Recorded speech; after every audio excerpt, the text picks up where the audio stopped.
eksperto lamang po ang kayang gumawa nito. So, ayan. So, ano, paano ba? Isang, tapos biglang dito, tapos ganon. Tapos, ito naman, ako naman yung wawalop. Ako yung wawalop kasi 7 ka eh. So, ayan. Okay, gets. Tapos, pagkatapos nun, ito naman. Tapos yun na. Tatlo.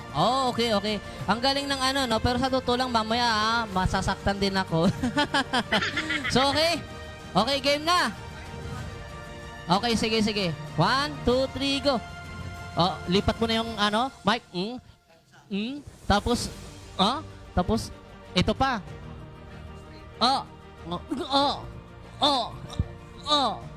Ang galing! Palakpakan natin, yun pala yun.